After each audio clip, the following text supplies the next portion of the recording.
Hello বন্ধুরা, welcome back to my channel. প্রথমেই সবাইকে জানাই আজকে 15ই অগস্টের স্বাধীনতা দিবসের অনেক অনেক শুভেচ্ছা। সবাই তোমরা খুব ভালো থাকো, প্রিয় মানুষদের সাথে সময় কাটাও, অনেক এনজয় করো আজকের দিনটা। তো তোমরা সকলেই জানো 3টে বড় ছবি রিলিজ করেছে এই 15ই অগস্ট। প্রথম ছবিটার কথায় যদি বলতে আসি ওয়ার 2, তারপরে কুলি, আর বাংলা থেকে আমাদের ধূমকেতু। তো ধূমকেতু আর কুলি এখনও আমার দেখা হয়ে ওঠেনি।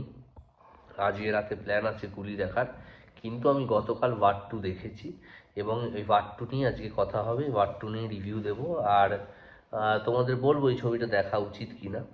তো যদি এক কথায় বলতে হয়, রিভিউ করার আগে যদি এক কথায় বলতে হয় এই ছবিটা নিয়ে, আমার ওয়ার 2 একদমই পোষায়নি, আমার একদম ভালো লাগেনি, আমার জঘন্য লেগেছে ছবিটা। ফার্স্ট অফ অল এই ছবির নেগেটিভ দিকে যদি আসি, এই ছবিটাকে অনেক ড্র্যাগ করা হয়েছে। এই ছবিটা এতক্ষণের ছবি বানাবার মতোই না। এই ছবিটা যদি একটু ছোট হতো, 2 ঘন্টার ছবি হতো, তাহলে তাও কিছু দেখা যেত। কিন্তু এই ছবিটা এত ড্র্যাগ করেছে, এত ড্র্যাগ করেছে যে এত বোরিং হয়ে যায় ছবিটা, যে ঘুম পেয়ে যাচ্ছে। এরকম একটা স্পাই ইউনিভার্সের ছবি, অ্যাকশন ছবি, সেখানে দেখতে দেখতে ঘুম পেয়ে যাবে, এরকম ব্যাপার। আর এই ছবিতে গল্পের কোনো মাথামুন্ডু নেই, গল্পের কিছু বোঝা যাচ্ছে না। জুনিয়র এনটিআরকে ঠিক মতো ইউজ করেনি, জুনিয়র এনটিআরের এন্ট্রিটাও বোকা বোকা, তাকে যে ছবিতে রেখেছে সেরকম কোনো এফেক্ট নেই। ঋত্বিক রোশনকে নিয়ে কিছু পজিটিভ কথা আমি বলবো পরে।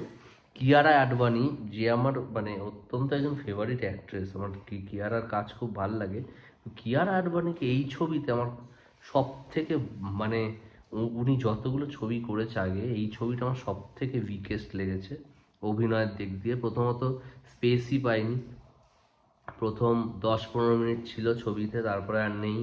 আবার শেষের দিকে আসে, অনিল কাপুরও তাই, কোনো স্পেস দেওয়া হয়নি। ঋত্বিক রোশন আর জুনিয়র এনটিআরকে মোটামুটি স্পেস দেওয়া হয়েছে।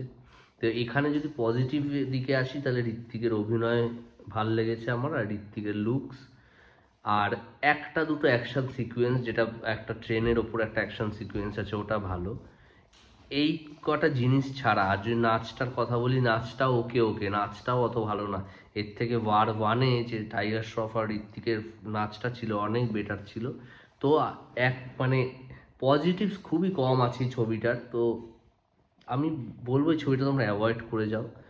আমার মনে হয় না পয়সা খরচা করে ছবিটা দেখার কোনো খুব দরকার আছে, কারণ এই ছবিটা আমার খুবই বাজে লেগেছে। এবং এত বাজেটের একটা বড় বাজেটের ছবি, স্পাই ইউনিভার্সের ছবি, সেটাকে পুরো নষ্ট করেছে আয়ান মুখার্জি।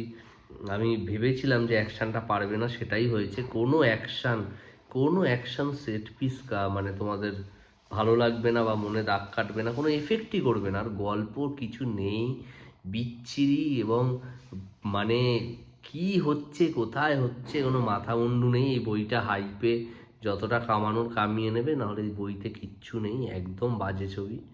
আমি এত বাজে বলি না, কিন্তু ওয়ার 2 আমি খুব বাজে লেগেছে, খুব ডিসঅ্যাপয়েন্টেড। তো এই ছিল আমার একটা ব্রিফ রিভিউ, বেশি কিছু বলার নেই। বাজে ছবি নিয়ে আর কত কথা বলবো, সব ডিপার্টমেন্টই বাজে, ভিএফএক্স, সিজিআই একদম বাজে। প্রথমে যে ভুলফটাকে দেখানো হয়েছে, মানে মনে হচ্ছে না একটা এত বড় বাজেটের ছবি। মানে স্পাই ইউনিভার্সের পরের যে পার্টগুলো আসবে, জানি না আর আসবে কি না। এটা এতটাই বাজে নেগেটিভ রিভিউ আসছে এটার। তারানা দাস পর্যন্ত এটাকে 1.5 রেটিং দিয়েছে, যিনি সব বাজে বইকেও ভালো রেটিং দেয়। তো আমার জন্য পার্সোনালি, তোমাদের হয়তো ভালো লাগতে পারে, যাদের ঋত্বিকের ফ্যান, জুনিয়র এনটিআরের ফ্যান, তাদের হয়তো ভালো লাগতে পারে, বাট আমার ছবিটা একদম ওয়ার্ক করেনি, একদম ভালো লাগেনি। তো ওয়ার 2 আমার জন্য মানে ওয়ান টাইম ওয়াচও না, একদম ফালতু ছবি, বেকার সময় নষ্ট করো না। তো এই ছিল আমার রিভিউ। টাটা, সবাই খুব ভালো থেকো।